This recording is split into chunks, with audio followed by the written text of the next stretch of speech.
Selanjutnya perhatikan ini Kang Bro, ini untuk acuan ya, untuk acuan bahwa ketinggian kampas ganda ini mekarnya itu sama ya dari ketiganya ya.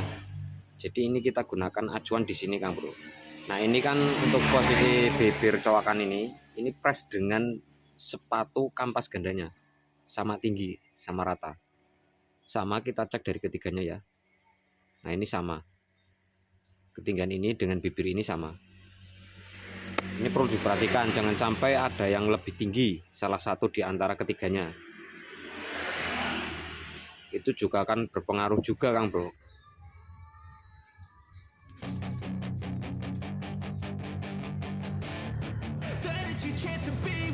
Hey kid, don't ever let them get inside your head. They'll tell you what to do in life instead of everything you know that you can get. Don't let them guide your life towards regret. I'll fight for what I love with every breath. My past is filled with things I won't forget. I use them all to push me to my best. So treat the worst of times just like a test. If only I could go back in time, I'd tell myself that everything will end up alright. Just push yourself, test yourself, figure out what you like, and find your limits, don't be rigid, always work towards a prime. Surround yourself with open minds, people can change your life. A few friends with intent can help you feel alive. Find a passion, take some action, and with a little time, just be patient, make a statement, try to enjoy your life. They'll try to kick you while you're down. They wanna rise up while you drown. Fill your head with doubt. They're silently scared that you'll figure it out. I'll make it look like I'm losing, but I'm hiding my bruises. And when they finally think you're wounded, then it's your chance to be ruthless.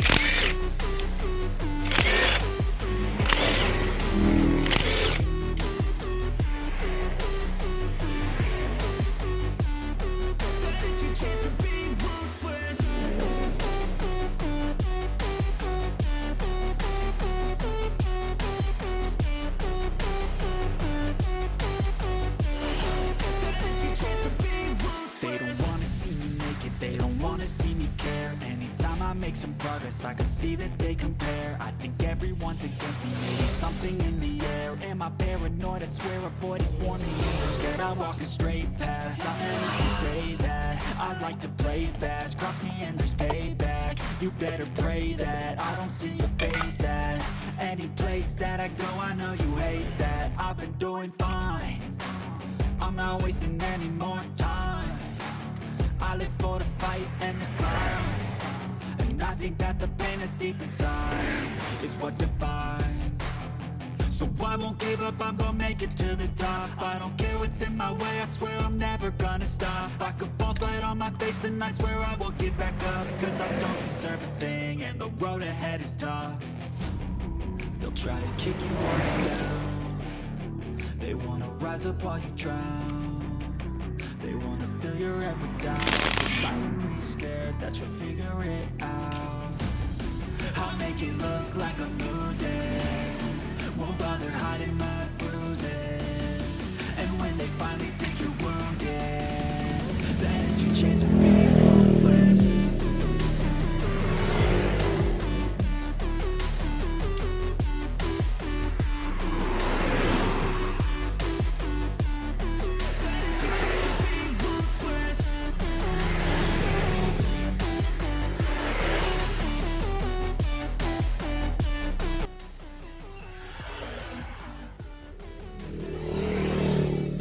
Selamat pagi Kang Bro, Assalamualaikum warahmatullahi wabarakatuh. Jumpa lagi bersama saya di Silaban Channel. Pagi hari ini saya mau melakukan penggantian kampas kopling ganda untuk Honda Revo Hinjeng ya. Nah ini untuk beberapa hari terakhir, sekitar 1 minggu yang lalu, motor ini sudah melakukan penggantian kampas kopling yang belakang ini Kang Bro. Kampas kopling yang belakang menggunakan kampas kopling ori ya. Jadi keluhan dari konsumen untuk motornya itu tenaganya itu terasa loyo, terutama untuk tanjakan ya. Dan kebetulan untuk motor ini memang dipakainya sehari-hari untuk membawa beban yang lumayan berat. Jadi motor penjual sayur keliling ya, tapi dia khusus untuk penjualan sayur kangkung saja. Jadi untuk muatannya itu lumayan berat, mungkin kalau sama beban penumpang itu sekitar beban yang dibawa mungkin 150 kiloan setiap hari Kang Bro. Jadi untuk motor ini keluarnya di tanjakan itu kurang bertenaga, loyo seperti itu. Nah, saya akan jelaskan di sini Kang Bro untuk masalah fungsi dari kampas ganda ini ya, dimana untuk kampas ganda itu fungsinya secara otomatis ya. Pada umumnya di motor bebek yang menggunakan kampas ganda seperti ini, tujuannya saat dimasukkan gigi dia nggak langsung mati. Jadi di sini ada kopling ganda atau kopling otomatis ya, yang semacam ini. Dia berkombinasi dengan one way yang ada di mangkok gandanya sini. Nah, fungsinya seperti itu ya. Jadi saat putaran langsam sebelum ini mengembang ya, karena gaya sentrifugal atau lemparan perputaran, jadi untuk posisi mangkok ganda ini masih berhenti Kang Bro saat posisi masuk gigi, masih berhenti. Kemudian untuk bagian kopling sekunder ini juga masih berhenti atau enggak berputar, karena ini terpasang menggunakan bos di dalam ya. Jadi untuk putaran krek as dia memutar bagian kampas ini. Namun kalau putarannya itu belum cukup tinggi, kampas ini belum mampu menggerakkan mangkok ganda ini. Mangkok ganda ini akan tetap masih diam saat kondisi masuk gigi Kang Bro. Kalau kondisi netral dia akan bergerak saat kondisi netral. Nah, ini fungsi dari kampas ganda ini. Kemudian ciri-ciri kampas ganda yang sudah mulai terasa selip atau loyo, biasanya itu terasa sekali di angkatan pertama ya. Start pertama itu misalkan selip atau gerung. Nah, biasanya dipengaruhi dari kondisi kampas ganda ini Kang Bro. Nah, sedangkan untuk putaran menengah ke atas cenderung yang terasa jika terjadi selip di bagian kampas manual belakang sini. Jadi fungsinya atau ciri-ciri jika di kedua kampas kopling ini memiliki ciri-ciri yang berbeda ya. Untuk putaran bawah dan tanjakan ini yang sangat berpengaruh atau terasa secara signifikan bagian kampas ganda ini. Namun kalau putaran bawah untuk bagian kampas kopling ini belum terasa efeknya. Tapi nanti saat RPM tinggi ini baru terasa kalau misalkan selip, atau pada saat motor di bawah akselerasi dipetot kemudian ada selip-selipnya, itu bisa dari kampas kopling yang belakang ini. Bisa dibedakan ya untuk ciri-cirinya untuk kampas kopling minta diganti untuk bagian kampas ganda atau bagian kampas manualnya. Nah, yang disayangkan Kang Bro, untuk keluhan memang yang merasakan itu yang punya motor ya, setiap hari yang merasakan, yang membawa. Sebenarnya kalau dicek secara fisik kampas ini masih bagus Kang Bro. Secara fisik ini masih bagus, tapi kenyataannya di tenaga itu katanya loyo. Dan ini kualitas ori Kang Bro ya, kualitas ori. Nah, kemarin untuk bagian yang belakang ini juga permintaan owner sendiri. Jadi owner membawa spare part sendiri ya, kampas kopling bawa sendiri, dan untuk kampas ganda ini dia juga membawa sendiri. Nah, mereknya ini dia malah belinya yang aftermarket seperti ini, sedangkan ini ori. Tapi ya nggak apa-apa, kita sebagai mekanik ya mengikuti kemauan konsumen saja. Namun kalau misal dari hasil kok tidak sesuai yang diharapkan dengan pemilik motor, itu nanti bisa kita sampaikan, bisa kita jelaskan kayak begitu.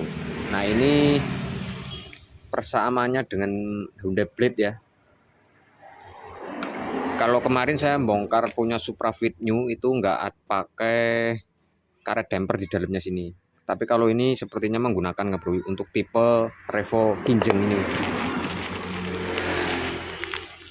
Nah, kita lihat dulu ya, atau kita bongkar dulu untuk yang kampas lama ini. Ini kita bongkar dulu.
Dia modelnya pakai karet ya. Ini ada karetnya. Kalau punya Suprafit New nggak ada karetnya.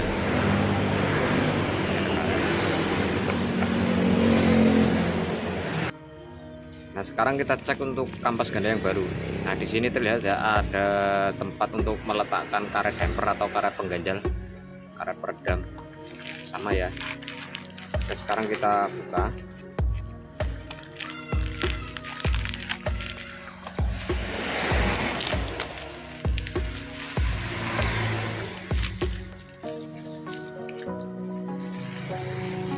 Biasanya pakai ori, sekarang pakai yang aftermarket, nggak tahu.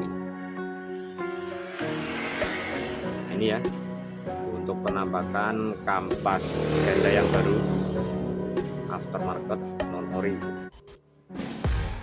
Coba kita samakan. Nah, lihat kamu, kalau untuk dudukan sepatunya itu sama ya, panjang dari dudukan ininya sama. Kemudian kita coba lihat untuk kampasnya.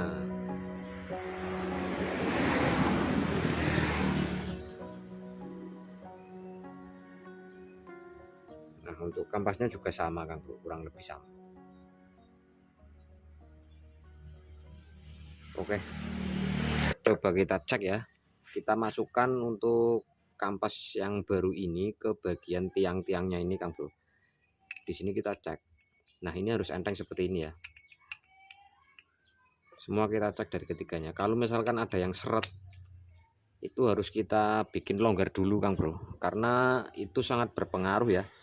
Misalkan ada yang seret salah satu dari ketiga kampas ini, maka itu kan berpengaruh juga di tenaga Kang Bro. Nah, ini sudah enteng semua ya. Terkadang saya juga menjumpai untuk kampas yang aftermarket saat dipasang, misalkan ada 3 seperti ini ya, salah satu mungkin ada yang seret atau mungkin semuanya seret masuk, tapi seret Kang Bro pergerakannya. Nah, itu harus kita usahakan supaya lancar pergerakannya, jangan sampai ada yang seret. Jadi kalau misalkan satu enteng, yang 2 seret, yang 2 itu harus dibikin enteng juga, kurang lebih entengnya sama kayak yang satu tadi, seperti itu ya. Itu sangat berpengaruh ya, meskipun posisinya terendam di dalam mesin dan terkena oli, lama-kelamaan juga enteng, tapi harus kita samakan dari ketiganya untuk pergerakannya itu sama-sama enteng semua. Jadi itu akan nanti tenaganya itu kan bagus, tarikan awalnya. Nah, seperti ini ya. Kita langsung saja pasang. Saya mau bersihkan dulu untuk bagian dudukan kampas gandanya ini. Nanti setelah selesai bersihkan langsung kita rakit saja. Oke Kang Bro, proses bersih-bersih sudah selesai ya. Sekarang kita tinggal proses perakitan kampas di dudukannya.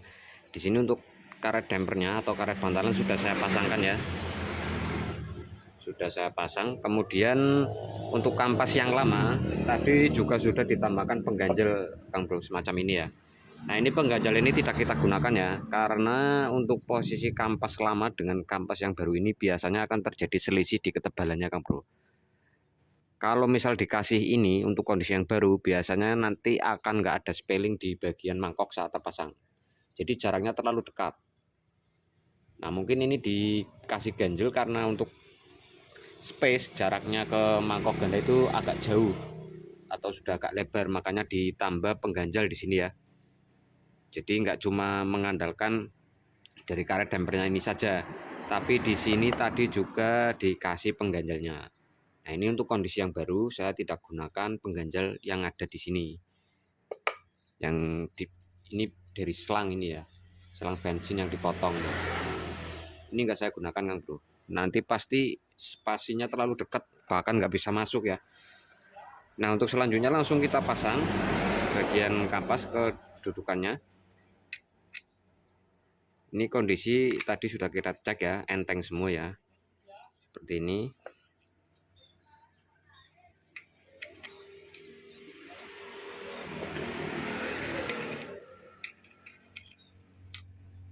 Oke, kita tekan.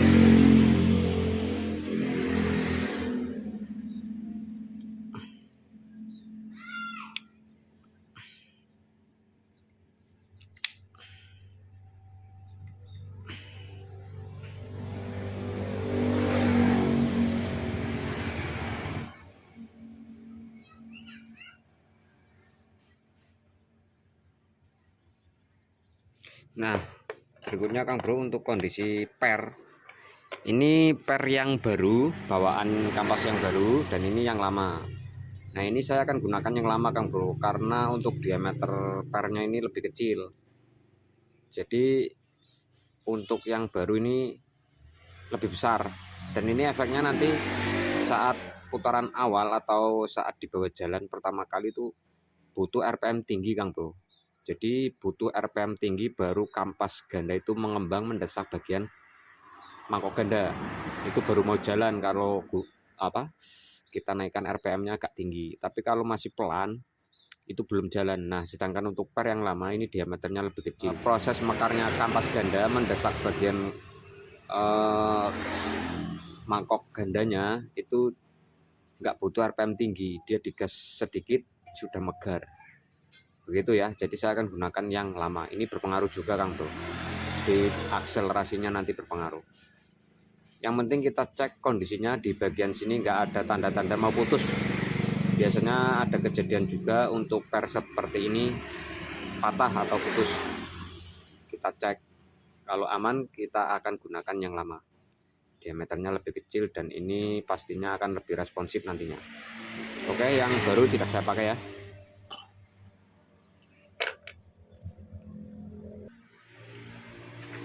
Selanjutnya perhatikan ini Kang Bro, ini untuk acuan ya, untuk acuan bahwa ketinggian kampas ganda ini mekarnya itu sama ya dari ketiganya ya. Jadi ini kita gunakan acuan di sini Kang Bro. Nah ini kan untuk posisi bibir cowakan ini press dengan sepatu kampas gandanya sama tinggi, sama rata, sama kita cek dari ketiganya ya. Nah ini sama, ketinggian ini dengan bibir ini sama. Ini perlu diperhatikan, jangan sampai ada yang lebih tinggi salah satu di antara ketiganya. Itu juga akan berpengaruh juga Kang Bro, kalau misalkan nggak sama tinggi. Nah, pengaruhnya sama tinggi ini dipengaruhi dari karet damper yang tadi kita pasang, yang kita gunakan. Ya, jadi proses pengganjalan, penambahan ganjel seperti ini boleh Kang Bro, tapi kita juga harus mengecek untuk hasil setelah diganjel itu ketinggian kampas saat berada di dudukan itu sama, nggak terjadi ketimpangan. Artinya untuk ketinggian mekar kampasnya itu sama semua dari ketiganya. Kalau misal mau menambahkan ganjel semacam ini tadi di kampas yang lama dikasih seperti ini karena mungkin untuk jarak space-nya seperti yang sudah saya sampaikan tadi, jarak space saat terpasang di bagian mangkok gandanya sini terlalu jauh. Jadi disiasati menggunakan ganjel tambahan seperti ini. Jadi untuk melakukan pengganjalan seperti ini juga harus diperhitungkan, artinya harus benar-benar dicermati ya. Untuk ketinggian dari ketiga kampas ini harus benar-benar dicek, harus benar-benar imbang. Nah di sini bisa kita cek dari arah cowakan ini ya, ini kurang lebih sama. ketinggian kampas, angkatan kampasnya itu sama semua. Nah selanjutnya kita pasang per.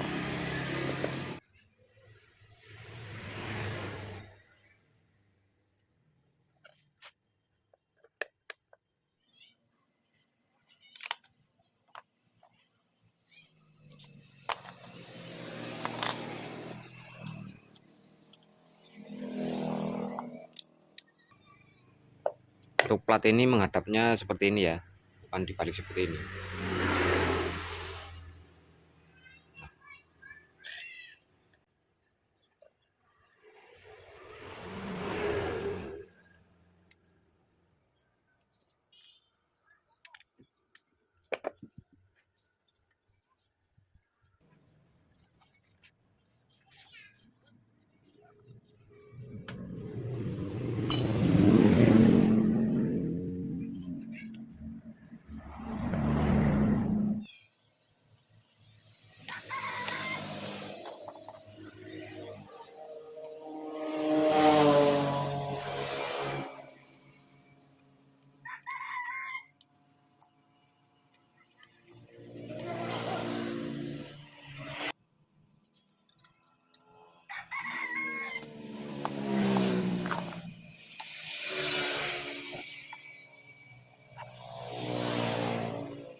Nah untuk pemasangan kancengan ini Kang Bro, dari posisi tepi ya, seperti yang sudah saya contohkan barusan, dari arah luar masuk ke dalam. Nah nanti kalau sudah masuk baru kita putar, karena di sini ada knocknya ya. Saat ini berputar dia akan terhenti Kang Bro, ke ganjel knock ini. Tapi saat posisi awal masang kita harus dari luar sini. Karena apa? Karena di dalam sini ada plat yang melengkung tadi ya. Jadi ini posisi pemasangannya nggak kayak punya Yamaha yang tidak dilengkapi dengan plat yang cekung tadi. Jadi kalau kepunyaan Yamaha itu enak, kalau ini agak ada perlawanan Kang Bro. Jadi masukinnya itu harus dari arah sini, biar sini ada celah bisa masukin snap ringnya. Nah setelah sudah masuk kita putar snap ring ini, kita posisikan seperti ini dari ketiganya ya. Selanjutnya langsung kita pasang. Selalu basahi kampas yang baru ini ya dengan oli Kang Bro sebelum kita pasang.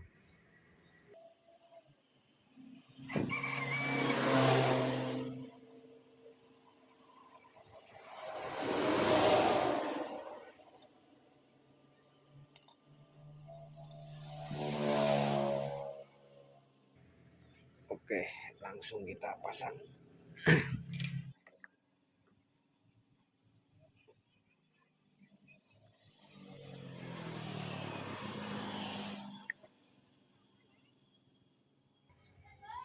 Nah, bisa dilihat Kang Bro untuk jarak space-nya ya.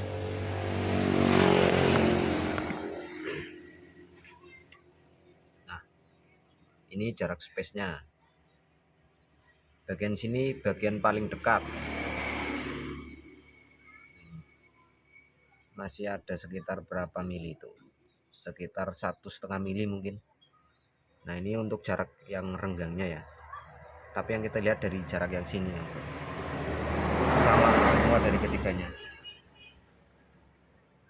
Untuk yang bagian bawah ini ada olinya ya, jadi dia masuk nggak seret tapi juga nggak terlalu dekat, jadi pas seperti itu Kang Bro.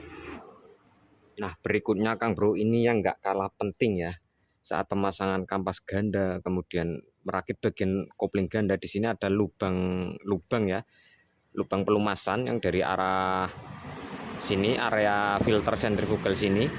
Di sini ada 2 lubang. Lubang ini nanti akan keluar oli dan masuk ke dalam lubang berikutnya sana. Nah lubang di dalam sana itu akan tembus ke bagian big end atau bagian kruk as ya, lubang yang di dalam sana Kang Bro. Tapi perlu dilihat, perlu diketahui di sini ada coakan semacam ini Kang Bro, dan posisi pemasangan yang tepat semacam ini contohnya. Coakan ini harus tepat dengan lubang ini. Nah soalnya kalau misal kita nggak perhatikan ini Kang Bro, bisa saja ini terpasang secara acak, misalkan seperti ini. Saya contohkan, ini posisi yang sudah tepat ya. Ini posisi yang misalkan ngacak, kan di sini terlihat ya untuk dudukan kampas ganda ada bagian gerigi yang di dalam dan juga di luar sini. Bagian yang luar sini dapatnya kan kampas kopling gandanya ini, mangkok gandanya. Nah sedangkan yang di dalam ini terhubung ke kruk as bagian tengah sini. Nah ini kalau misal kita masangnya acak Kang Bro, bisa saja masuk. Contohnya ini untuk bagian alur tadi kan tepat dengan lubang ini. Nah kita coba bikin misalkan miring seperti di tengah sini, misalkan seperti ini tetap bisa masuk Kang Bro. Jadi kita ngepasin bagian gerigi yang di kruk as dan yang ke mangkok gandanya. Nah ini kan pas, ini bisa masuk Kang Bro, tapi dilihat di sini, tapi lihat untuk lubang yang di dalam sana itu kan ketutup. Nah sedangkan di sini nanti terpasang sebuah pengunci atau ring yang semacam ini. Nah di dalam sini ada penahannya ya. Nah penahan ini harus masuk ke bagian nok sini. Dari keempat nok ini harus masuk untuk bagian tahanan yang ada di ring ini. Nah misalkan seperti ini Kang Bro. Nah untuk bagian lubang yang di dalam sana kan terhalang oleh ring ini Kang Bro. Ya walaupun sama-sama tetap nanti oli yang arah semburan oli yang keluar dari sini nanti juga masuk ke sana, tapi kan posisinya jika dibandingkan dengan posisi misalkan tepatnya seperti ini, lubang ini yang berada di ring ini lurus juga dengan lubang yang ada di sini dan di dalam sana, itu kan akan lebih lancar untuk sistem pelumasnya Kang Bro. Jadi proses pemasangannya pun harus diperhatikan ya. Ini kan nanti terpasang di cowakan-cowakan ini. Dari 4 cowakan ini salah satunya akan kita gunakan untuk menempatkan penahan ring ini. Nah ini kita kembalikan seperti posisi tadi awal. Ini contoh pemasangan yang asal ya. Nah ini yang hal-hal sepele Kang Bro yang perlu diperhatikan. Terkadang sama saja itu, nyatanya ya nggak apa-apa, motor bisa jalan hidup, tapi ini untuk jangka panjang Kang Bro yang saya maksud. Nah sekarang lubang ini ya, lubang yang di luar sini kita tepatkan dengan cowakan yang di sini. Dan kita nanti paskan pula untuk rumah kopling gandanya di sini juga pas dengan gigi yang di sini. Jadi kita ngepasin ya dari kedua as1 tapi kita arahkan ke posisi yang pas seperti ini. Nah ini untuk gigi yang dari as yang terhubung di dalam sini ini sudah pas. Nah pasnya segini Kang Bro. Nah sekarang kita tinggal ngepasin mangkok gandanya ini biar masuk ke bagian kampasnya juga. Kita cari pelan-pelan ya. Nah dia udah masuk. Nah kurang lebihnya seperti itu Kang Bro. Dan dilihat ya lubang ini sama nokan ini sama lubang di dalam sini sejajar. Dan nanti saat kita pasangkan ring seperti ini Kang Bro, ini ada penahannya ya, kita pasangkan.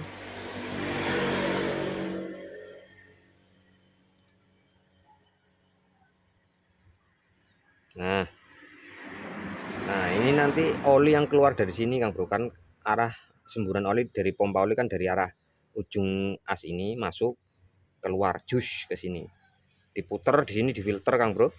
Sebagian ada yang keluar melalui lubang bawah sini, yang lubang kecil ini untuk melumasi kampas dan mangkok gandanya, dan yang sebagian lagi masuk ke lubang berikutnya yang di dalam sini.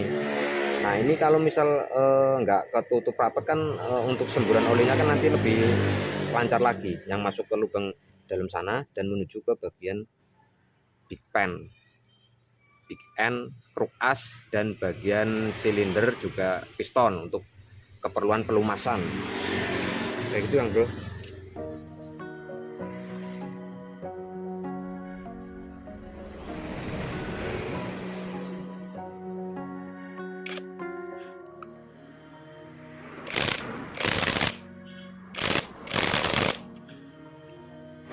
Ini enggak saya tekuk ya, sudah rusak, ini yang lain juga sudah patah, ini tinggal kita tutup saja.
Oke Kang Bro, hasil akhir sudah terlihat ya. Untuk koplingnya memang terasa sangat lebih responsif sekali Kang Bro dibandingkan sebelumnya ya. Biasanya untuk proses setelah kita melakukan penggantian kampas kopling ataupun kampas ganda itu pasti ada perbedaan yang signifikan, terasa sekali. Namun untuk penggunaan kampas kopling maupun kampas ganda yang non ori, biasanya untuk keawetan, maksudnya ini kan sudah terasa lebih responsif, dan untuk tanjakan insya Allah juga lebih bertenaga, lebih terasa lagi. Namun untuk keawetannya biasanya Kang Bro itu di bawah kualitas kita saat menggunakan kampas yang ori. Itu sudah pasti, karena sudah sering ya saya mengganti untuk bagian kampas kopling, entah untuk yang kepunyaan Honda, Yamaha, Suzuki. Kalau yang ori itu memang ya enak, ya awet, ya bertahan lebih lama lah, intinya begitu kalau untuk bagian kampas kopling. Jadi untuk yang aftermarket itu ya tetap ada perbedaan yang signifikan antara sebelum dan sudah diganti, tapi dari keawetannya itu yang membedakan Kang Bro. Oke ya, sekian dulu untuk videonya, semoga bermanfaat. Selanjutnya tetap selalu bantu tekan tombol like dan juga subscribe buat yang belum subscribe. Saya ucapkan terima kasih, sehat-sehat semua untuk kalian. Wassalamualaikum warahmatullahi wabarakatuh. Sampai ketemu lagi di video selanjutnya. Salam otomotif.